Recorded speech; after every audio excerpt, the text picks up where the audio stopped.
जड़ चेतन जग जीव जत सकल राममय जान, बंदौ तिनके पद कमल सदा जोर जुगपान। वो सब का अंतर्यामी है। इस भाव से अनुभव करना यह व्यतिरेक की पद्धति। बहुत से लोग तो ध्यान पूर्वक सुने होंगे, वे अन्वय व्यतिरेक की पद्धति चतुश्लोकी के अर्थ को समझे होंगे, लेकिन बहुसंख्यक लोग प्रायः थोड़ा सा जटिल होने के कारण लोग समझ नहीं पाते। ध्यान पूर्वक श्रवण करें तो कोई कठिन नहीं है, बहुत सरल बात है। हमारी अपनी बात है, इसमें कठिनाई क्या है, केवल समझने की बात है, बहुत सरल बात है। लेकिन फिर भी लोग नहीं समझ पाते, समाहित चित्त से ही समझा जा सकता है। तब बेचारे भोले भाले लोग क्या समझें। बोले उनके लिए यही बात है कि संत ने कह दिया। हमारे वैष्णवों की पद्धति क्या है, हम कुछ नहीं जानते, लेकिन संत ने कह दिया देखो ये हैं आपके ठाकुर जी, ये बालकृष्ण लाल हैं आपके, ये भगवान हैं आपके, इनकी पूजा करो, इनकी सेवा करो, ये आपके हैं। बस इस भाव से इनका नाम लो, इनका स्मरण करो, इनका चरित्र सुनो। बस होते होते होते होते सब ज्ञान हो जाएगा और अंत में वे हमारे एक भगवान ही सब में दिखने लग जाएंगे। तो पहले एक स्थल में भगवान को स्वीकार करो, भगवत विग्रह में भगवान को स्वीकार कर लो, और भगवत विग्रह में भगवान को स्वीकार करने के बाद फिर वे भगवान संतों के रूप में विराजमान हैं, वो भाव को व्यापक बनाओ। फिर तुलसी उनका स्वरूप है, फिर स्रोतसाम अस्मि जाह्नवी गंगा उनका स्वरूप है। अब भगवान बढ़ते चले गए कि नहीं, पहले मूर्ति में थे, अब संत में हो गए, फिर ब्राह्मण में हो गए, फिर गऊ में हो गए, फिर तुलसी में हो गए, फिर पीपल में हो गए, फिर गंगा जी में हो गए।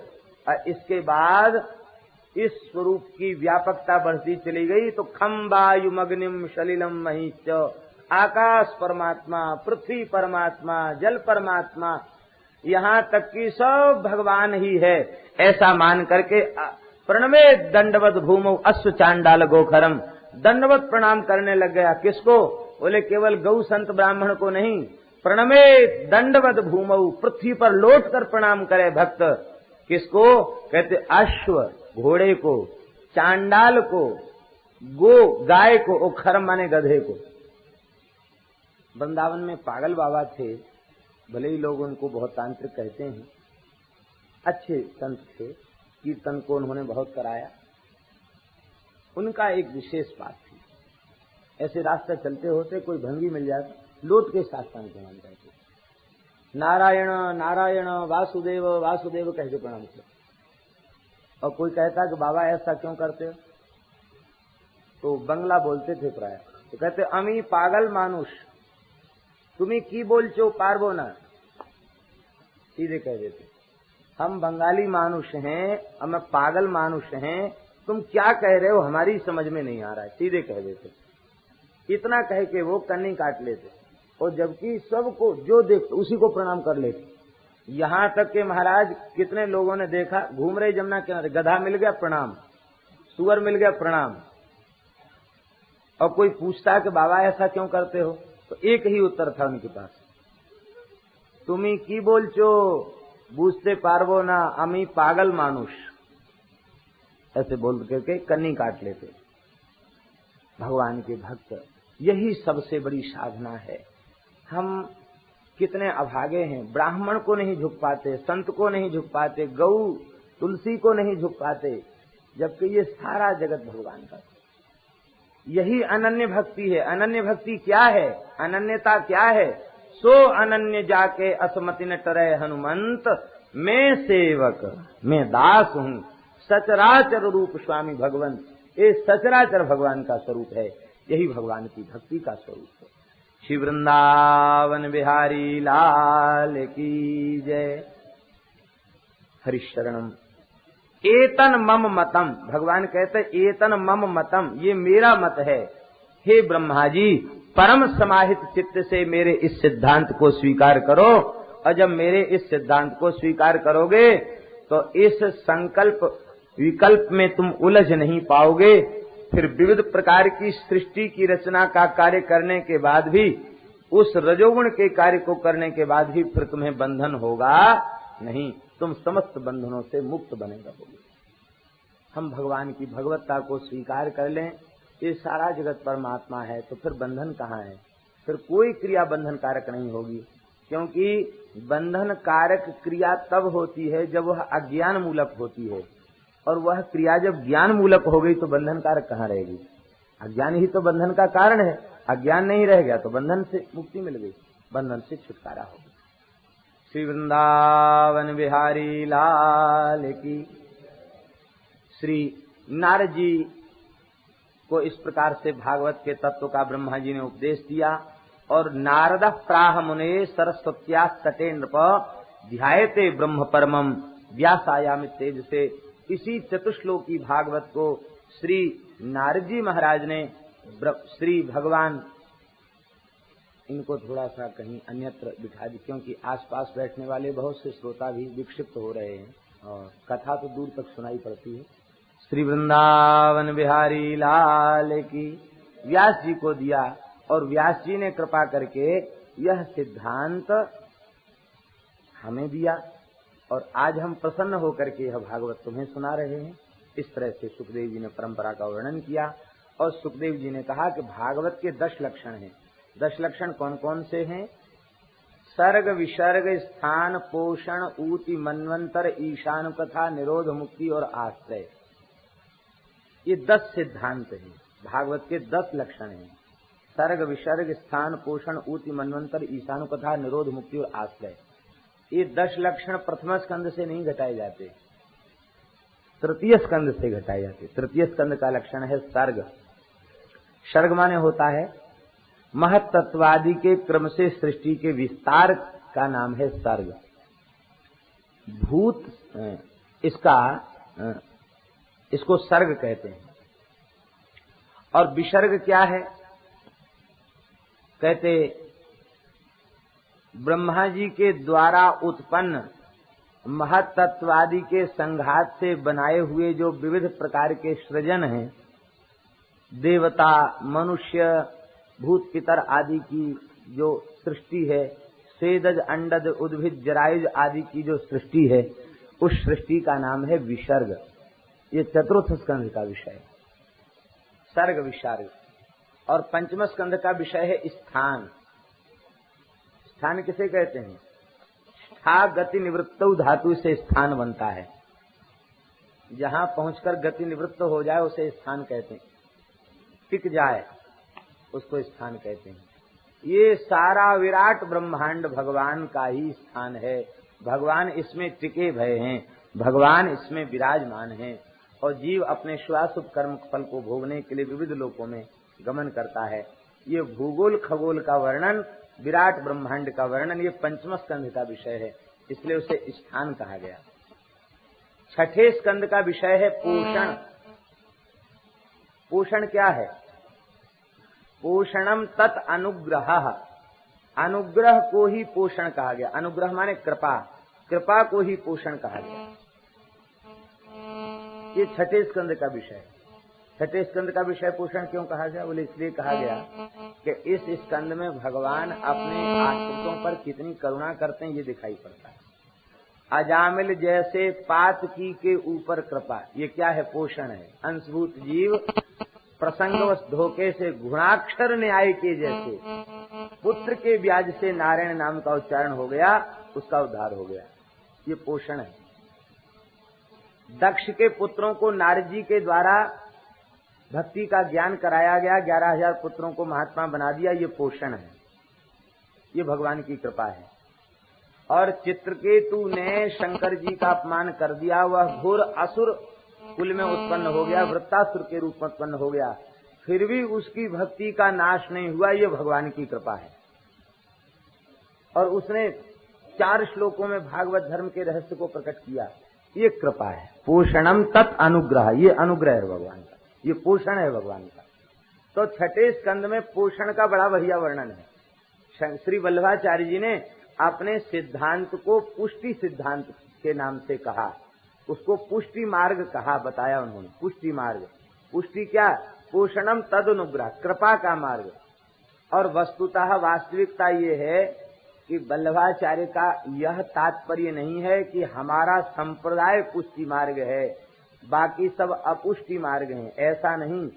वस्तुतः वल्लभाचार्य जी का सिद्धांत ये है कि वैष्णव मात्र का सिद्धांत पुष्टि मार्ग है, क्योंकि सब वैष्णव भगवान की कृपा के ही आश्रित हैं, कृपा के ही सहारे जीवित हैं, और सबने ठाकुर जी की कृपा को ही प्रधान माना है। और कृपा दो के द्वारा, आचार्य के द्वारा और भगवान के द्वारा। संत की कृपा होगी तो भगवान की कृपा मिलेगी, और भगवान की कृपा होगी तो संत का दर्शन होगा। भारी अन्योन्याश्रय है। संत विशुद्ध मिलहि परते ही, चितवहि राम कृपा कर जही। भगवान प्रेम भरी दृष्टि से देखें तो संत मिलेंगे, और संत कृपा करेंगे तो भगवान मिलेंगे। इसलिए नाभाजी ने स्वीकार कर लिया, बोले जब दो ही तत्व हैं, उन दोनों की बड़ी प्रगाढ़ मैत्री है, तो बस अब हमने तो यही स्वीकार कर लिया, सब संतन मिली निर्णय कियो, मथि श्रुति पुराण इतिहास, भजिवे को दोई सुघर, कह हरिदास। दो ही सुघरें, या हरि या हरिदास। कोई आलसी मिल गया, उसने कहा कि हमको तो दो के भजन में बड़ी कठिनाई मालूम पड़ रही है, हमको तो एक का भजन बताओ। हमको दो के भजन में कठिनाई है, एक का भजन बताओ। एक का भजन जानना चाहते हो तो एक का ही करो। अग्रदेव आज्ञा दई, हरि भक्तन को यश गाय, भव सागर से तरन को नाहिन आन उपाय। केवल भक्त का आश्रय ले लो, भगवान तो दौड़े भई चले आएंगे, क्योंकि भगवान से भक्त दूर, भक्त से भगवान दूर नहीं। ये अतिशय निकट है। गोस्वामी तुलसीदास जी महाराज कहते, अंतरयामी गर्भगत संत सुंदरी माय, तुलसी पूजे संत के दो पूजे जाए। भगवान अंतर्यामी गर्भगत हैं, और संत क्या है? सुंदरी। इन संत रूपी सुंदरी के गर्भ में भगवान विराजमान है। तो गर्भिणी को कोई भोजन करावे तो उसके पेट का बालक तो अपने आप पुष्ट हो जाएगा। गर्भिणी की सेवा से गर्भ का पोषण प्राप्त हो जाता है। अब कोई गर्भ का पोषण चाहे तो नहीं हो सकता। गर्भस्थ शिशु को कोई कुछ खिलाना चाहे, वहां तो दिखाई भी नहीं दे रहा, उसको कौन क्या खिलाएगा। गर्भिणी की सेवा, गर्भिणी का सत्कार, गर्भिणी का पोषण गर्भगत बालक का पोषण बन जाता है। ऐसे ही भगवान के प्राण प्यारे भक्तों की सेवा भगवान की सेवा बन जाती है। एकांश में जो घटित होता है, एक देशे घटितत्वम दृष्टांतत्वम, एक देश में जो घटित होता उसे दृष्टांत कहते हैं। ये केवल इसी अंश में दृष्टांत दिया गया है। बालक के पोषण के संबंध में दृष्टांत है संत सुंदरी मान, और अन्यथा इसको नहीं लेना चाहिए। क्योंकि संत को गर्भिणी से उपमित करना, गर्भिणी के गर्भ में भोग कारण है, विषय कारण है, और संत के हृदय में जो ठाकुर जी विराजमान है उसमें भोग कारण नहीं है, उसका दिव्य प्रेम योग ही कारण है। गर्भिणी का गर्भ बाहर दिखता है, संत के हृदयस्थ भगवान दिखते नहीं। गर्भिणी अपने गर्भ का संगोपन नहीं कर सकती, लेकिन संत अपने ठाकुर जी का संगोपन कर लेते हैं। गर्भिणी को गर्भ के काल में पीड़ा का अनुभव होता है, लेकिन संत के हृदय में ठाकुर जी निरंतर विराजते हैं। संत को पीड़ा का अनुभव नहीं होता, वे निरंतर आनंद सिंधु में डूबे रहते हैं। गर्भिणी 9 महीने में बालक को उत्पन्न कर देती है, और ये संत गर्भ में धारण तो करते हैं, बाहर कभी नहीं निकालते। बोलो वृंदावन बिहार, ये सदा सर्वदा भीतर ही धारण किए रहते हैं। इनकी सेवा से भगवान रीझ जाते हैं। भगवान ने स्कंद पुराण में कहा है, नैवेद्यम पुरुतो न्यस्तम, नैवेद्यम पुरुतो न्यस्तम। हमारे सामने जो नैवेद्य रखा जाता है, चक्षुषा ग्रहणामि, उसको मैं अपने नेत्रों से ग्रहण करता हूं। खाता कैसे हूं? कहते रसम वैष्णव जिह्वया। जब मुझे खाने की इच्छा होती है तो वैष्णव की जिह्वा पर बैठ जाता हूं, तब पाता हूं। आप अपने घर में ठाकुर जी को भोग पधरावें, उसी समय कोई संत आ जाए तो समझ लेना चाहिए कि आज ठाकुर जी साक्षात होकर के पाने आए हैं। आज ठाकुर जी साक्षात होके पाने आए हैं। और आपके यहाँ तो आ गए कोई प्रेमी और आप पर्दा तब तक लगा के रखे कि चलो अब ये चले जाएं कैसे भी, तब हम भोग उसारें, तो ठाकुर जी उस दिन भूखे रह जाएंगे। कोई संत आ जाए तो उनको पवा कर पाना। और अच्छा तो सबसे अच्छा ये हो कि सब पवा दिया जाए, हमको कुछ पाने के लिए न बचे, ज्यादा तृप्ति होगी, ज्यादा तृप्ति होगी। आज ठाकुर जी कितनी लीला करके आए थे, सब स्वीकार कर लिया, वाह आज हमारा रसोई बनाने का श्रम सफल हो गया। आज ठाकुर जी संत भगवान के रूप में आए, पा लिए सब। इतना हर्ष होना चाहिए भगवान के भक्त की सेवा, भगवान के भक्त की सेवा करने पर। और फिर भक्त की सेवा करते करते यह बात समझ में आ जाती है, भक्त माने कोई आकृति विशेष नहीं, भक्त माने समग्र जगत। भक्त शब्द का अर्थ है भाग, अंश। कृपात अस्यामृतन दिवी, ये सारा जगत भगवान के एक पाद में है। ये जो कुछ दिखाई पड़ रहा सब भक्त है, भक्त से भिन्न कुछ भी नहीं। प्रत्येक जीव भगवान का अंश है कि नहीं, तो सब भक्त हैं कि नहीं। सबको भक्त मानकर आदर करने में हानि नहीं, लाभ है। और भक्ति की परीक्षा करके भक्त मानोगे तो वो सामर्थ्य होगी नहीं कि हम भक्ति की परीक्षा कर सकें, भक्त का अपराध बन जाएगा। इसलिए भक्तापराध से बचते हुए सेवा करने का उपाय यही है, हम बाहरी कुछ न देखें, जीव मात्र को भगवान का अंश मानकर, भगवान का भक्त मानकर सेवा करें। श्री वृंदावन बिहारी लाल की जय जय श्री। भक्तों की सेवा करने वालों को भगवान सहज मिल गए। सिद्धे रसिक मुरारी जी थे, उड़ीसा में श्री चोरा गोपीनाथ जी में उन्होंने सदेह प्रवेश किया है, जो वहां उनकी पादुका और कौपीन भी विराजमान है। श्री अनुरुद्ध जी के अवतार श्री श्यामानंद प्रभु उनका नाम, तो भक्तमाल में उनको रसिक मुरारी जी का। संत सेवा में ही उनको भगवान मिल गए। लेकिन संत सेवा है काम बड़ा कठिन। भंडारा कर रहे थे वृंदावन में, वो एक महात्मा आए तो उन्होंने 2 पत्तल ले ली, तो रसोईया परोसते हुआ उसने कहा कि यहाँ मूर्ति बताओ कहाँ बैठा। बोले मूर्ति है, परोस। उसने रसोईया आग के पास बैठते हैं तो उनमें गर्मी ज्यादा होती है, गुस्सा जल्दी आ जाता रसोइयों को। तो मूर्ति तो बताओ पहले, कौन मूर्ति है। तो उनका एक लठ था, उसको उन्होंने पटक दिया, ये हमारा घोटा सोटा है, इसका पारस। कहता कहीं सोटा का पारस दिया जाता है क्या। बोले सोटा का पारस तो नहीं मिलता। दूसरे भी साधु कहने लगे सोटा का पारस नहीं मिलता। महात्मा कहते थे कि नहीं, तब जाने दूंगा आगे जब यहाँ इसका पारस दो, उसका पूरा पारस दो। हल्ला गुल्ला मचा तो रसिक मुरारी जी महाराज उठ करके भीतर से आए, हाथ जोड़कर बोले संत भगवान कैसे नाराज हो रहे हैं। बोले रसोईया ऐसे आदमी को तुमने सेवक बना लिया, बताओ हमारे सोटा का पारस नहीं दे रहा है और तुम भी इसी का पक्ष ले रहे हो। उसको इतना गुस्सा आया कि उसने पत्तल उठाया और महाराज के मुंह में मार दिया। पाते पाते एक लड्डू उनका मुंह खुला था, एक लड्डू मुंह में चला गया। बोले देखो संत कितने दयालु होते हैं, ये सहज ही संत का प्रसाद मिल गया। वाह, अब महाराज प्रसाद तो मिल गया, अब आप कृपा करके ये बता दीजिए कि आप सोटा का पारस क्यों मांग रहे हैं।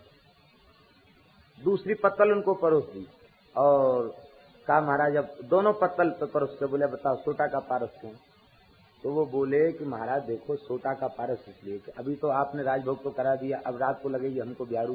तो ये जो सोटा है ना, इस समय एक जड़ी बूटी घोट करके पीते हैं, तो जब जड़ी बूटी घोट के पीते हैं तो हमको शाम को भूख लगती है। दूसरी कोई जड़ी बूटी नहीं जो मथुरा के 24 लोग पीते हैं, वही जड़ी बूटी।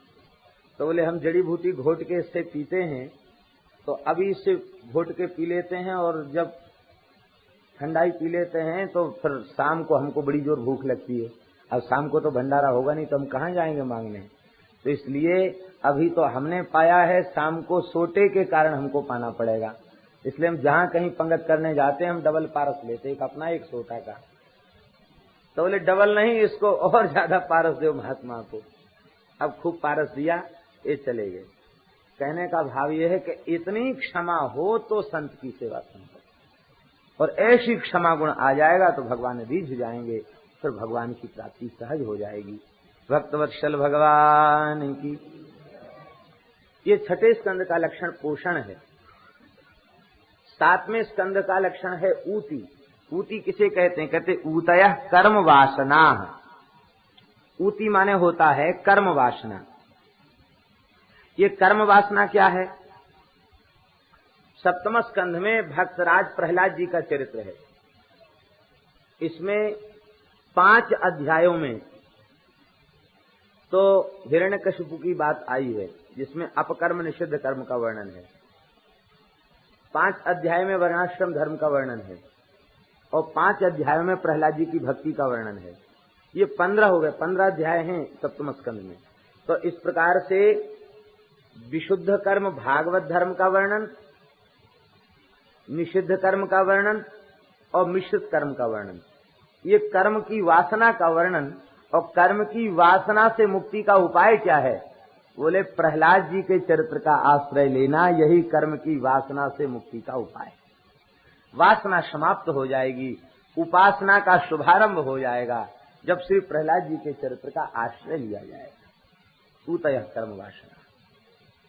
8वें स्कंद का विषय क्या है? मनवंतर, मनवंतरों का निरूपण, यह 8वें स्कंद का विषय है। और 9वें स्कंद का विषय है ईशानु कथा। ईशानु कथा माने, ईश माने जानते ही यहाँ भगवान, और अनु माने सेवक, अनुचर सेवक, उनकी कथा। ये 9वें स्कंद में केवल सूर्यवंश चंद्रवंश का चरित्र नहीं है, अपितु उन भक्त राजर्षियों के चरित्र हैं जिन्होंने स्वयं भगवान की भक्ति की और समस्त प्रजा को भागवत धर्म का उपदेश दिया। आप लोग कहेंगे कुछ ऐसे चरित्र भी हैं, जैसे नहुस का चरित्र है, या ययाति का चरित्र है, और अथवा नृग का चरित्र है। ये चरित्र किस संबंध में है? कहते ये चरित्र भी भागवत धर्म के पोषण के संबंध में है, कि इतने बड़े बड़े कर्मों का अनुष्ठान करने वालों ने भी भागवत धर्म का जब तक आश्रय नहीं लिया तब तक उनका कल्याण नहीं हुआ। इस भागवत धर्म के पोषण में ये चरित्र कहे गए हैं। इस 9वें स्कंध में प्रधान चरित्र श्री अम्बरीश जी महाराज का है। इन अम्बरीश जी के चरित्र की फलश्रुति में है, जो इनके चरित्र का श्रवण करता है वह कर्म बंधन से मुक्त हो जाता है और भगवान के चरणों में उसे प्रेम की प्राप्ति हो जाती है। 10वें स्कंद का विषय क्या है? निरोध। निरोध विषय है 10वें स्कंद का। निरोध माने होता है बहिर्जगत में भटकती हुई समस्त वृत्तियों को अंतर्मुख कर लेना, इसका नाम है निरोध। भगवान अपनी संपूर्ण शक्तियों को अपने में स्वीकार करके शयन करते हैं, ये निरोध है। हमारे मन का, हमारी बुद्धि का, हमारी ज्ञानेन्द्रिय कर्मेंद्रियों का निरोध नहीं हो पा रहा है, यही हमारे दुख का कारण है। तो देह, इंद्रिय, मन, प्राण आदि इन सब का निरोध कैसे हो? निरोध होगा भगवान के चरित्र को सुनने। तो 10वें स्कंद में भगवान की लीला ही प्रधान है। भगवान की लीलाओं के श्रवण से चित्त वृत्ति का निरोध होगा, और चित्त वृत्ति के निरोध का ही नाम है योग। योगस् चित्त वृत्ति निरोधा। इतना अनुभव तो आपको भी हो रहा होगा। करीब करीब 3 घंटे तो एक बैठक में श्रवण करते ही हैं। 10-5 मिनट ज्यादा ही हो जाता, कम नहीं रहता समय। लेकिन आपको अनुभव होता है क्या कि इतनी देर बीत गई? ये तो लोगों ने घड़ी यंत्र बना दिया, इसलिए अनुभव हो जाता है। ये यंत्र न होता तो कब सवेरा हो गया, कब सूर्यास्त हो गया, शायद इसका भी अनुभव नहीं होता। भगवान का चरित्र इतना मधुर है। एक संत जब सत्संग करने लग जाते तो एक मोटी साफी लेकर के घड़ी के ऊपर कपड़ा डाल देते, साफी से ढक देते उसको। कहते थे कि भाई ये काल की गति चरित्र में कहाँ है, तुम ऐसा करो, तुम शांत हो जाओ, सो जाओ थोड़ी देर के लिए, बार बार तुम्हारी तरफ नजर जाएगी। घड़ी को सुला देते। जब खूब छक जाते प्रेम से, और जब फिर होश आता तब वे घड़ी को खोलते। चित्त की वृत्ति का निरोध भगवान की लीला की श्रवण में होता है। भगवान की भक्ति में, श्रवण भक्ति में चित्त की वृत्ति का निरोध होता है, पता नहीं चलता। वैसे यदि कहा जाए कि इतनी देर बैठकर जप करो या ध्यान करो तो कम संभव है, लेकिन इतनी देर जप भी हो जाता है और भगवान की लीलाओं का स्मरण भी होता, श्रवण भी होता। और इतना ही नहीं, तन्मयता पूर्वक वर्णन करें और तन्मयता पूर्वक आप श्रवण करें तो लीला का श्रवण नहीं होगा, लीला का दर्शन होगा। तन्मयता पूर्वक आप भगवान की लीलाओं को सुने तो ऐसे लगेगा कि भगवान की लीलाएं सामने हो रही है, प्रत्यक्ष दर्शन होने लग जाएगा भगवान की लीलाओं का। तो ये दशम स्कंध भगवान के चरित्रों को बार बार सुनने से मन इंद्रिय आदि का निरोध हो जाता है। निरोध का लक्षण क्या है? बोले निरोध का लक्षण ये है कि हमें चाह कर भी अपने चित्त की वृत्ति को संसार में न लगा सकें, इसका नाम है निरोध। स्वप्न में भी हमारा मन जाए तो भगवान की किसी लीला में जाए, भगवान के चरित्र में जाए, भगवान की कथा में जाए, हो जाता महात्माओं का ऐसा। श्री वृंदावन बिहारी लाल की। 11वें स्कंद का लक्षण है मुक्ति, इसलिए 11वें स्कंद को मुक्ति स्कंद कहा गया। मुक्ति का विवेचन 11वें स्कंद में है। बड़ा सुंदर प्रकरण है। प्रायः कथाओं में 11वें स्कंद को कहने का अवसर कम मिल पाता है, इसलिए दास के हृदय में तो ऐसा विचार उठता है कि एकादश स्कंद की तो स्वतंत्र ही कथा होनी चाहिए, स्वतंत्र कथा हो। संपूर्णानंद जी महाराज ने कहा था कि हमको एकादश सुनाओ स्वतंत्र रूप में, तो नवयोगीश्वर संवाद 1 सप्ताह में सुनाया गया। इसके बाद वे भगवान की लीला में चले गए, लेकिन उन्होंने आदेश दिया था तो क्रमशः उसको सुनाया जा रहा है। तो कहने का तात्पर्य है कि वस्तुतः एकादश स्कंध जो है वो साधकों के लिए बड़ा उपयोगी है, क्योंकि एकादश स्कंद भगवत वाणी है। जैसे गीता भगवान के मुख की वाणी है, ऐसे एकादश भगवान के मुख की वाणी है। भगवान ने उद्धव जी को उपदेश दिया है, और ऐसा लगता है एकादश स्कंद को पढ़ने के बाद कि गीता में उपदेश देने के बाद भी भगवान को कुछ असंतोष रह गया। बोले कि अभी कुछ विषय अस्पष्ट जैसे रह गए, उनको सूक्ष्म रूप से कह दिया जाए, उनको खूब खोलकर हम कहें। तो खोलकर कहने की इच्छा ने ही उद्धव को अधिकारी मान करके एकादश स्कंद का प्रवचन किया। तो गीता मूल में है, और गीता का एक प्रकार से व्याख्यान, गीता का ही व्याख्यान एकादश स्कंद है, इसे मुक्ति स्कंद कहा गया। तो एकादश स्कंद मुक्ति स्कंद है, और 12वें स्कंध में भगवान का अंतिम लक्षण है भागवत का, जिसका नाम है आश्रय। निरोधो मुक्ति राश्रयः, ये आश्रय का निरूपण 12वें स्कंध में है। देखो आप ध्यान देंगे 12वें स्कंद में कौन सी विशेष कथा है? विशिष्ट कथा है कि भगवान ने मार्कंडेय ऋषि को माया का दर्शन कराया और बटपत्र शाही के रूप में दर्शन दिया। करारविंदेन पदारविंदम मुखारविंदे विनिवेशयन्तम बटस्य पत्रस्य पुटे शयानम बालम मुकुंदम मनसा स्मरामि। बाल मुकुंद के रूप में भगवान ने दर्शन दिया। तो भगवान ही संपूर्ण जीवों के आश्रय हैं। मार्कंडेय ऋषि भगवान मुस्कुरा रहे थे, उनके मुख में चले गए और हजारों वर्ष तक उनके भीतर रहे, और फिर जब बाहर प्रकट हुए तब उन्होंने देखा कि हमने जो अग्नि में आहुति दी थी वो आहुति अभी जल नहीं पाई, इतने बीच में ही अनुभव हो गया। ये भगवान की अचिंत्य शक्ति योग माया है। और इसके बाद भगवान ने उनको यह दिखा दिया कि संपूर्ण जीवों का अंतिम आश्रय मैं ही हूँ। तो आश्रय का निरूपण 12वें स्कंध में हुआ है। ये भागवत के 10 लक्षण।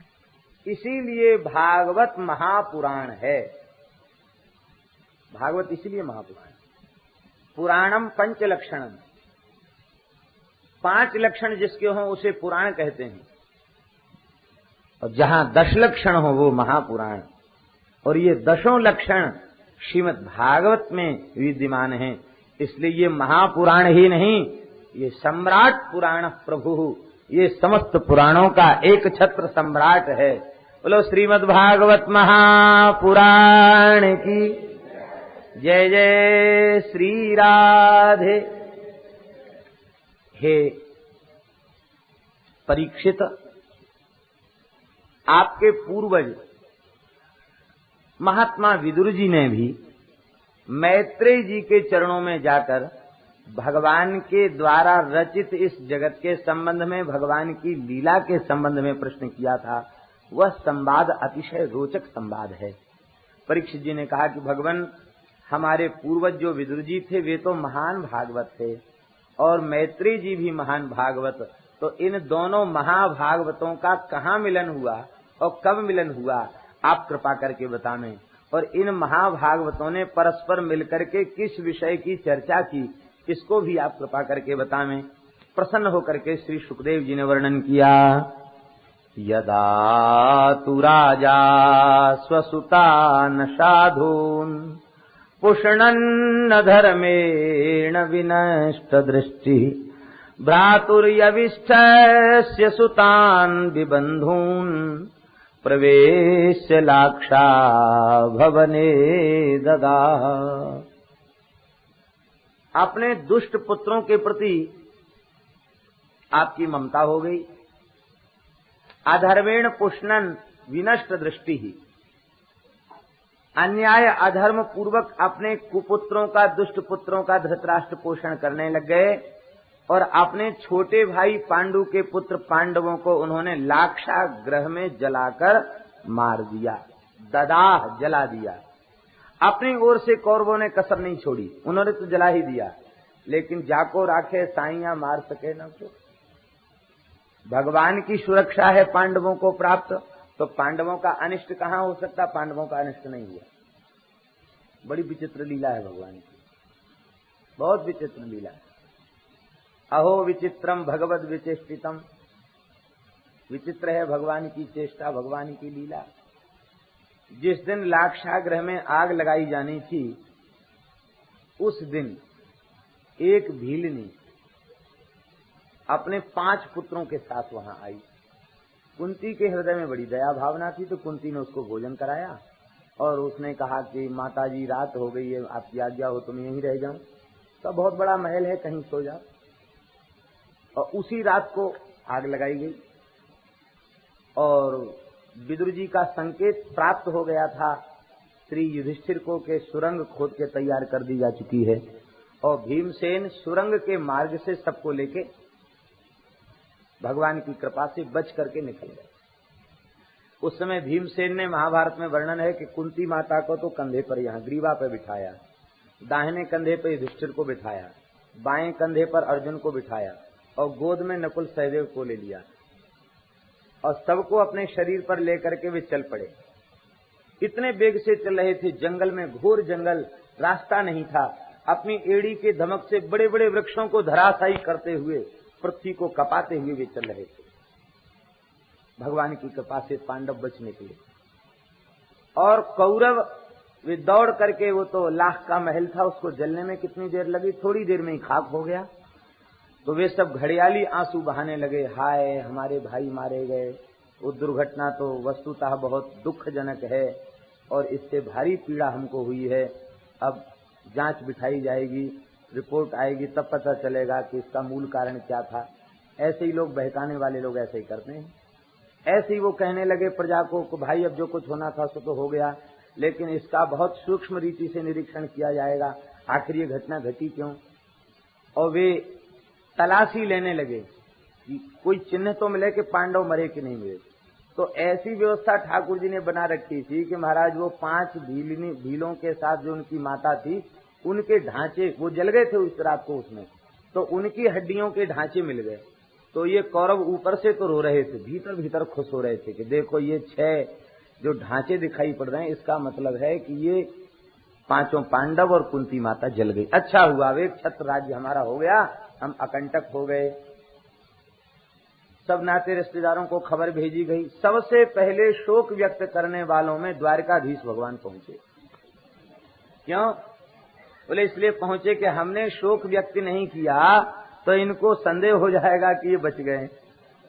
तो भगवान रोने लगे, बुआ बुआ करके रोने लग गए। हमारे अर्जुन बड़े मित्र हैं, और युधिष्ठिर की याद करके, भीमसेन की याद करके भगवान रोने लग गए। सब लोगों ने समझाया, विदुर जी समझा रहे थे, हंस भी रहे थे भीतर भीतर कि चतुर हो बहुत, तुम क्यों रो रहे हो ये हम जानते हैं, भक्तों को बचाने के लिए रो रहे हो। अब तो महाराज सब 10 गात्र पिंडदान श्राद्ध तर्पण सब हो गया पांडवों का, और पांडवों के ऊपर भगवान की कृपा भई। एक चक्रा नगरी में पांडव पहुंचे, और इसके बाद विराट नगर में पहुंच करके, विराट नगर नहीं, द्रुपद महाराज के यहाँ पहुंच करके, और आपने द्रुपद राज की पुत्री द्रौपदी के साथ लक्ष्य वेध करके पांडवों ने याज्ञसेनी द्रौपदी को प्राप्त किया। बड़ा सुंदर वर्णन है।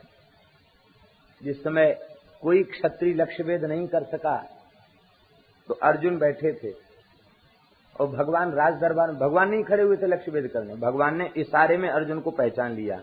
दोनों के नेत्र एक दूसरे से मिल गए, और अर्जुन तो ब्राह्मण बन करके बैठे थे, मृग चर्म ओढ़े भय, कुशा लिए, कमंडल लिए हुए बैठे थे। भगवान ने मुस्कुराकर आंखों के इशारे में कहा कि भेदन कर दो लक्ष्य का। अर्जुन ने इशारे में पूछा कि हम तो पंडित जी बने बैठे हैं, हम चले जाएं? भगवान ने इशारा किया कि हाँ जाओ। अब तो अर्जुन जैसे ही उठ के खड़े हुए, तो ब्राह्मण बेचारे यह नहीं समझते थे कोई क्षत्रिय आके हमारे बीच में बैठे हैं। उनको यही लगा कि कोई ब्राह्मण कुमार धनुर्विद्या का ज्ञाता है, वही उठ के खड़ा हुआ है। अब तो वे जितने ब्राह्मण थे वे स्वस्ति वाचन करने लग गए, हृदय से आशीर्वाद देने लग गए कि कहीं ये बेचारा ब्राह्मण कुमार हार गया तो ब्राह्मणों की तो नाक कट जाएगी। हे भगवान, हमने अब तक जो कुछ भजन पाठ पूजा किया हो, हमारी लाज बचाना, ये ब्राह्मण कुमार बेचारा, इसको लक्ष्य वेध कर लिए। अर्जुन ने लक्ष्य वेध किया, और द्रौपदी को उन्होंने प्राप्त किया। विदुर जी ने धृतराष्ट्र को फटकार लगाई, देखो तुम्हारे काले कारनामे सारे दुनिया के सामने आ गए। पांडव जीवित हैं, उन्होंने द्रौपदी से विवाह कर लिया। अब तुम्हारा कर्तव्य है कि अपनी भाई की पत्नी कुंती और 5 पांडव और द्रौपदी को आदर पूर्वक हस्तिनापुर में ले आओ, और एक जगह रहने पर रोज रोज झगड़ा होगा, क्योंकि परस्पर द्वेष हो चुका है, प्रेम अब है नहीं, इसलिए इनको कुछ दे दिया जाए। विदुर जी की सलाह पर धृतराष्ट्र ने इनको खांडव वन दिया गया। ये खांडव वन, ये दिल्ली का क्षेत्र है, ये सब खांडव वन है यमुना के किनारे। खांडव माने झाऊ होता है, ये झाऊ का बड़ा घनघोर जंगल था। अभी भी पहले देखा होगा आप सबने, यमुना जी के किनारे बहुत झाऊ थी, अब तो सब कट करके खेत हो गए, पहले बहुत झाऊ थी। ये झाऊ का जंगल ये इसलिए दिया गया, झाऊ एक ऐसा होता है कि ये काटने पर भी बढ़ता रहता है, बहुत होता, जब होता तो बहुत होता है झाऊ। ये जीवन भर बेचारे जंगल काटते मर जाएंगे, कुछ न गांव बसा पाएंगे न नगर बसा पाएंगे। लेकिन भगवान की कृपा से पांडवों ने खांडव वन को जलाया, अर्जुन ने खांडव वन का दाह करके अग्नि के अजीर्ण को दूर किया, मय दानव की रक्षा हुई, और मय दानव ने उन्हें इंद्रप्रस्थ नगर जैसा नगर बसा करके दिया। पांडव इंद्रप्रस्थ में निवास करने लगे, और राजसूय यज्ञ के पूर्व में पांडवों ने दिग्विजय किया और सारी पृथ्वी को जीत लिया। वे अपने बाहुबल के द्वारा सप्तद्वीपवती पृथ्वी के एक छत्र सम्राट हो गए। राजसूय यज्ञ हुआ, और उस राजसूय यज्ञ में भगवान ने शिशुपाल का वध किया। 100 गाली देने वाले शिशुपाल का भगवान ने वध किया। शिशुपाल की ज्योति भगवान में समाहित हो गई, और भगवान ने सबको अलग अलग राजसूय यज्ञ में सेवा सौंपी। अर्जुन को सेवा तो सौंपी गई कि यज्ञ में आए हुए राजाओं के सत्कार की सेवा तुम्हारी है। सहदेव को सेवा सौंपी कि यज्ञ में किस ब्राह्मण को कौन सा कार्य मिलना चाहिए। यज्ञ के योग्य ब्राह्मणों के चयन की सेवा सहदेव जी को सौंपी गई, क्यों सहदेव जी बहुत बड़े पंडित हैं। आम जनता की अतिथियों की व्यवस्था का भार नकुल के ऊपर सौंपा गया, और भीमसेन के ऊपर परोसने का विभाग सौंपा गया, पंगत फेरने का विभाग। क्योंकि जो कम खुराक वाला हो उसे कभी फेरने के लिए, परोसने के लिए खड़ा नहीं करना चाहिए। क्यों? वो खुद 2 रोटी खाएगा तो सोचेगा कि ये ज्यादा से ज्यादा 4 रोटी खाएगा, हमसे दुगना खाएगा। और खाने जिसकी जैसी योग्यता वो वैसी सेवा करे, सेवा अवश्य की जानी चाहिए। हमारे पूज्य श्री खारचौक वाले महाराज जी बताते थे कि पुराना टकसारी संतों का कायदा था कि साधु को आसन ले जाने के लिए नहीं कहा जाता था। कोई भी साधु आ जाए, ये तो कहा जाता था महाराज जहां जगह हो वहां आसन लगा लीजिए, विराजिए, लेकिन ये नहीं कहा जाता था पुराने संतों में कि तुम चले जाओ। तरीका क्या था टकसारी संतों का? बोले कि 2 दिन तक सेवा नहीं मिली तो वो धैर्यपूर्वक प्रतीक्षा करते। तीसरे दिन जब उनको सेवा नहीं मिलती स्थान की ओर से तो वो समझ लेते कि अब हमारे यहाँ रहने की जगह नहीं है, वो आसन बांध के चल देते। कहाँ जा रहे हो महाराज? बोले महाराज सेवा नहीं है। तो महंत को रखना होता तो कहते अमुक सेवा ले लो, नहीं रखना होता तो कहते भैया हमारे यहाँ तो सब सेवा करने वाले हैं, तो आसन लेके चले जाते। ये कहना अपराध होता था कि तुम चले जाओ। मान लो किसी संत का अपराध बन गया और समर्थ है तो उसको दंड दिया जाता था कि तुम भंडारा कराओ, अखंड कीर्तन कराओ, ये तुमको दंड है, सजा है। और कोई अति निष्किंचन होता तो उसे दंड दिया जाता था, जाओ गिरिराज जी की परिक्रमा करके आओ 6 महीने, जाओ चित्रकूट में 6 महीने भजन करके आओ, जाओ गंगा के किनारे रह के आओ, ये उसको सजा दी जाती थी और कोई सजा नहीं। ये संतों के पुराने कायदे, ये संतों की पुरानी व्यवस्था। तो सेवा के बिना संत नहीं रहते। महाराज बताते कि 80-80, 90-90 साल के महात्मा श्रावण में आते तो बड़ी बड़ी कढ़ाई घसीट के जमुना जी तक ले जाते और रोको तो कहते महाराज आसन लेके हम जा रहे हैं, हम नहीं रहेंगे। ये सेवा में भाव, बिना कैंकरी के कोई पाता नहीं। आज प्रसाद पाने भी समय से आ जाएं या आरती में भी समय से आ जाएं तो समझ लो कि बहुत बड़ा अनुग्रह है इनका, जो कम से कम आरती में तो आ जाते या प्रसाद के लिए तो आ जाते। आरती में भी नहीं, केवल प्रसाद के लिए आ जाएं तो भी कृपा ही समझो, प्रसाद के लिए भी नहीं, वो भी आगे पीछे आते हैं।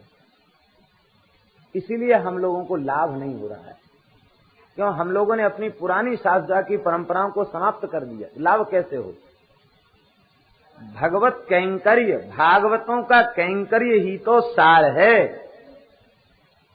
साधु के यहाँ जो भी अन्न आता है वह सदगृहस्थों के द्वारा प्राप्त होकर के ही आता है। तो उस अन्न में, उस व्यक्ति के दिए हुए अन्न में उसके कुछ न कुछ संस्कार सम्मिलित होते हैं। ये संस्कार तब नष्ट होंगे जब शरीर से खूब सेवा करेगा। सेवा नहीं करेगा तो अन्न पचेगा नहीं। हमारे यहाँ संतों की कहावत है, पुराने संतों की कहावत, बोले संसारी का टुकड़ा या के 9 अंगुल दांत, भजन करे तो उबरे नाही तो फारे आंत, आंत फाड़ देता। इसलिए खूब सेवा करे, जिह्वा से भगवान का नाम ले और शरीर से सेवा करे। कैंकरी की बहुत महिमा है, ये बात यथार्थ सत्य बात है। सेवा कहने पर नहीं, बिना किए सेवा में रुचि रखे, सेवा करे। भगवान बोले बिना सेवा के हम नहीं रहेंगे, हमने पद्धति बनाई है, सेवा करके ही पाना चाहिए। युधिष्ठिर ने कहा भगवान जब ऐसी बात है तो आप अपने आप सेवा ले लीजिए, आपको देने की हिम्मत तो किसी की है नहीं, जो विभाग बचा हो वो आप ले लीजिए। सब सोच रहे थे अब कोई विभाग तो बचा नहीं। भगवान बोले हमने अपना विभाग बचा के रखा है। क्या? बोले यज्ञ में आए हुए ब्राह्मणों के, संतों के चरण धोने की सेवा और उनकी पत्तल उठाने की सेवा हमारी है। राजसूय जदुनाथ चरण धोए जूठ उठाई, पांडव विपत्ति निवार दियो विश्व विषय आ पाई। जूठी पत्तल भगवान ने यज्ञ में उठाई है और भगवान ने संतों के चरणों का प्रक्षालन किया है। बोलो भक्तवत्सल भगवान की। पांडवों की बहुत महिमा बढ़ गई। अब तो ये पांडवों की श्री संपत्ति से चिढ़ने लगे और धृतराष्ट्र के समक्ष एक प्रस्ताव रखा गया। बोले कि तुम अपने पुत्रों का यदि हित चाहते हो तो युधिष्ठिर को जुआ खेलने के लिए आमंत्रित करो। देखो पक्षपात वाले व्यक्ति की बुद्धि कितनी बिगड़ जाती है। बड़े बूढ़े उनके सामने कोई जुआ खेले, ये बड़े बूढ़े स्वीकार करेंगे, लेकिन नहीं, धृतराष्ट्र ने आदेश दिया कि तुम जुआ खेलो। और धर्मराज युधिष्ठिर ने विचार किया धर्म का, पिता के बड़े भाई हैं, ये पिता से भी अधिक आदरणीय हैं, पिता माता गुरु की वाणी, इसको बिना विचार के ही उनको करना चाहिए। बिना विचार किए शुभ जाने, बिना विचार के ही करना चाहिए, क्योंकि ये शुभ होता है, इससे कल्याण होता है।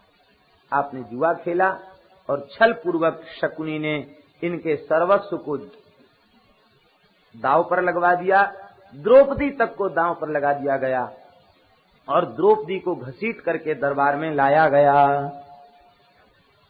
आहा, धन्य है। द्रौपदी जब दरबार में आई तो उसे विश्वास था हमारे साथ ऐसा व्यवहार नहीं होगा। 5 पति उपस्थित हैं, द्रोणाचार्य उपस्थित हैं, कृपाचार्य उपस्थित हैं, पितामह भीष्म उपस्थित हैं।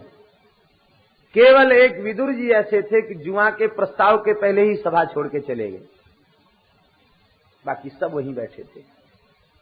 श्री गुणरत्न कोश नाम के ग्रंथ में ऐसा लिखा है कि द्रौपदी ने निराश होकर के जब देखा कि सब नीचे दृष्टि किए हैं, कोई हमारी ओर देख तक नहीं रहा है, तब द्रौपदी ने कृपाचार्य की ओर देखा। क्यों देखा? बोले आपके नाम के आगे कृपा शब्द जुड़ा हुआ है, आप ही कृपा कीजिए। तो ऐसा गुण श्री गुणरत्न कोशकार कहते हैं कि उस समय कृपाचार्य जी ने एक उंगली उठाई, द्रौपदी को संकेत हो गया। निर्मल हृदय हो तो बोलने की भी जरूरत नहीं है, संकेत से ज्ञान हो जाएगा, ये प्रमाण है। समझ गई द्रौपदी कि जो हम अलग अलग लोगों की ओर देख रहे हैं, इसीलिए हमको ये दुर्दशा भोगनी पड़ रही है। महाराज का संकेत है, एक श्री कृष्ण की ओर देखो, जगत की ओर मत देखो। एक का आश्रय लो, अनेकों का आश्रय मत लो। इतना ध्यान आते ही द्रौपदी ने अपनी भुजाओं के ऊपर उठा करके श्री कृष्ण द्वारिका वासन कह करके भगवान को पुकारा है। भगवान वहीं विराजमान थे, क्योंकि भगवान तो सर्वगत हैं, लेकिन द्रौपदी ने द्वारिका वासी कह के पुकारा, इसलिए भगवान को भक्त की वाणी को सत्य करने के लिए वहां से द्वारिका जाना पड़ा और द्वारिका से आना पड़ा, इसलिए भगवान को देर लग गई। उस समय भगवान रुक्मिणी के साथ चौसर खेल रहे थे। जिस समय ये लीला हुई, क्यों खेल रहे थे चौसर? बोले हमारे भक्त भी चौसर खेल रहे हैं। तो मानो ठाकुर जी ने, वो 5 ही तो होते हैं, 5 से, तो मानो उन 5 पांडवों को अपने हाथ में ले रखा था और कह रहे थे कि हार जीत का खेल तो हमारी इच्छा से होगा, संसार की दृष्टि में तुम हारोगे, लेकिन हमारी दृष्टि से विजय तुम्हारी ही होगी। हारा तो हरिजन भला, हारा तो हरिजन भला, जीतन दे संसार। क्यों? हारा हरिपुर जाएगा, जीता जम के द्वार। हारा हरिपुर जाएगा, हारेगा तो हारे को हरिनाम, नाम लेगा तो भगवान के धाम को जाएगा, और जीत जाएगा तो स्वाभिमान बढ़ेगा, वो जमराज के यहाँ जाना पड़ेगा। भगवान तो अपने भक्त को जिताते नहीं है। अपने साथ प्रेम का खेल हो तो खुद हार जाते हैं और भक्त को जिता देते हैं, लेकिन भक्त संसार का खेल खेलने लग जाए तो संसार के खेल में भगवान उसकी पराजय कर देते हैं और संसार की विजय कर देते हैं। जो भगवान के जीव हैं वो संसार के काम में सफल नहीं होते, असफल होते हैं। भगवान कृपा करते हैं ना इस प्रकार की, सफल हो जाएंगे तो फंस जाएंगे, हमको छोड़ देंगे, इसलिए वो उनको बचा के रखते हैं। भगवान ने पांसे फेंक दिए, उठकर खड़े हो गए, हुंकार करने लगे भगवान। द्रौपदी ने चरण पकड़ लिए। क्या हुआ प्रभु? कहा देवी समय नहीं है, मेरी परम भक्ता द्रौपदी के ऊपर विपत्ति आई है, और जिस सृष्टि में द्रौपदी जैसी भक्ता का तिरस्कार होता, उस जगत को अब मैं नहीं रखना चाहता हूं। मैं सारे विश्व के प्रलय का संकल्प करता हूं। रुक्मिणी ने चरण पकड़ लिया। प्रभु, विश्व में तो बड़े बड़े संत महात्मा, बड़े बड़े भक्त हैं, आप ये क्या करने जा रहे हैं? तब भगवान ने हस्तिनापुर को नष्ट करने का संकल्प किया। कहा हस्तिनापुर में तो बड़े बड़े भक्त मौजूद हैं, आप उसे क्यों नष्ट करना चाहते हैं? तब उस सभा में जो बैठे हुए उन्हें नष्ट करने का संकल्प भगवान ने कर लिया। तो रुक्मिणी ने चरण पकड़ के कहा प्रभु, उस सभा में तो द्रौपदी का सुहाग भी बैठा है, इसलिए आप किसी को नष्ट न कीजिए, केवल द्रौपदी की रक्षा कीजिए। श्री गुणरत्न कोशकार श्री भट्टारक स्वामी जी लिखते हैं, रामानुज संप्रदाय के आचार्य हैं, आलवार हैं, वे लिखते हैं द्रौपदी परिभवम दृष्ट्वा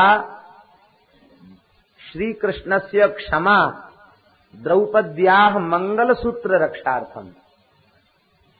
भक्त के तिरस्कार को भगवान क्षमा नहीं करते। द्रौपदी के परिभव को देखकर भी भगवान ने क्षमा कर लिया। क्यों? बोले द्रौपदी के मंगलसूत्र की रक्षा के लिए, क्योंकि द्रौपदी का सुहाग वहां बैठा हुआ है। और जो भगवान ने गीता में कहा है, अर्जुन तू जिन्हें मारने से घबरा रहा है ना, मया हिते नीता पूर्वमेव, हमने उनको पहले ही मार दिया। तो प्रश्न उठा कब पहले मार दिया? बोले जिस दिन मेरी भक्ता द्रौपदी की चोटी का इन्होंने स्पर्श किया था, मैंने उसी समय मार दिया। और जो जो वहां उपस्थित थे भगवान ने सबको नष्ट किया है, उसी क्षण भगवान ने मार दिया। पांडवों को बचा लिया उस सभा में से। क्यों? उनका संबंध द्रौपदी से है। भगवान ने वस्त्रावतार ग्रहण किया। कैसे करुणामय भगवान हैं। भगवान ने वस्त्रावतार ग्रहण कर लिया है। आज वह दुशासन जिसकी भुजाओं में 10,000 हाथियों का बल था, मूर्छित होकर लुढ़क के गिर गया। दुशासन की भुजा थकित भई, घट्यो न 10 गज चीर। 10 गज चीर कम नहीं हुआ। दुशासन की भुजाएं थकित हो गईं, चूर चूर हो गईं। आज पता नहीं चल रहा था क्या हो गया। साड़ी ही की नारी है कि नारी ही की साड़ी है, साड़ी बीच नारी है कि नारी बीच साड़ी है। कवियों ने बहुत विचित्र विचित्र वर्णन किया है। भगवान ने वस्त्रावतार ग्रहण किया। बोलो वस्त्रावतारी भगवान की, भक्तवत्सल भगवान की।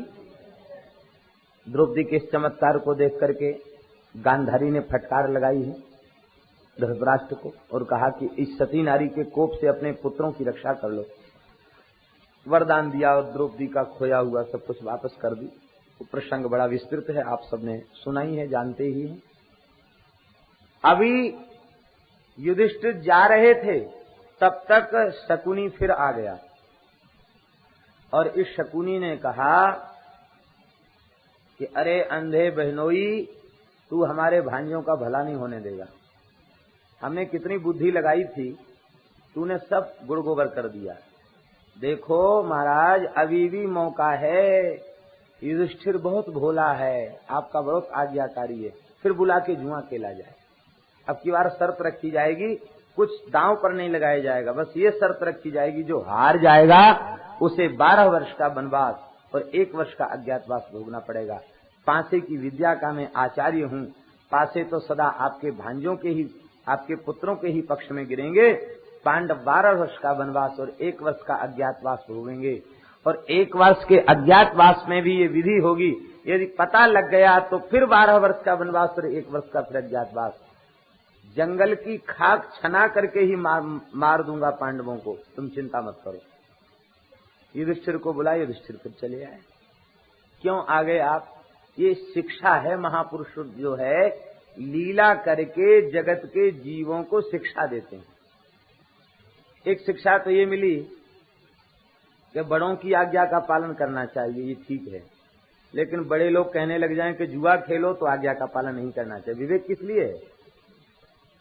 बलि गुरु तजो कंत ब्रज बनीतन, भई मुद मंगलकारी, जाके पियन राम वैदेही, तजिए ताहि कोटि बैरी, सम यद्यपि परम स्नेही, तजो पिता प्रहलाद विभीषण बंधु, भरत महतारी, बलि गुरु तजो कंत ब्रज बनीतन, भई मुद मंगलकारी।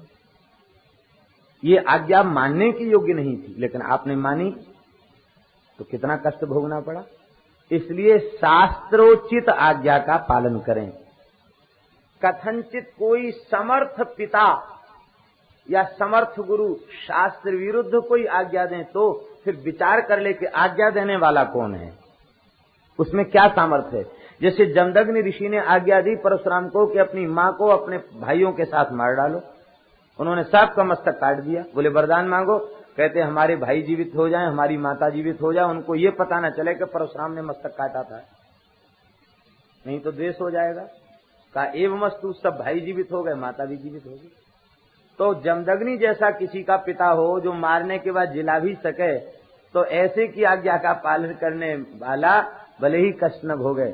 लेकिन सामान्य रीति तो यही है कि अब उस व्यक्ति की आज्ञा देने वाला है कौन, उसमें क्या शक्ति है, उसका विचार करके तब आज्ञा का पालन करना चाहिए। दूसरी शिक्षा हमको इस चरित्र में ये प्राप्त भई कि धर्मराज जैसे धर्मात्मा की बुद्धि का इतना पतन हो सकता है कि वे अपने पत्नी तक को दांव पर लगा सकते हैं, तो कौन ऐसा सज्जन धर्मात्मा व्यक्ति है जो जुआरियों के पास बैठ करके अपनी बुद्धि को पवित्र रख सके। इसलिए जुआरियों के पास नहीं बैठना चाहिए, ये शिक्षा देने के लिए काम किया गया। द्वारा जब उनसे कहा गया कि ताऊ जी ने बुलाया है जुआ खेलने के लिए, तो आप चल पड़े। धन्य है पांडव भाइयों ने ये नहीं कहा कि भैया एक बार सजा भोग चुके हो फिर क्यों चल रहे हो, जहां आप जाएंगे हम तो पीछे पीछे रहेंगे। अब की बार जुआ खेला गया और पांडव हार गए। 12 वर्ष का वनवास और 1 वर्ष का अज्ञातवास पांडवों को गए।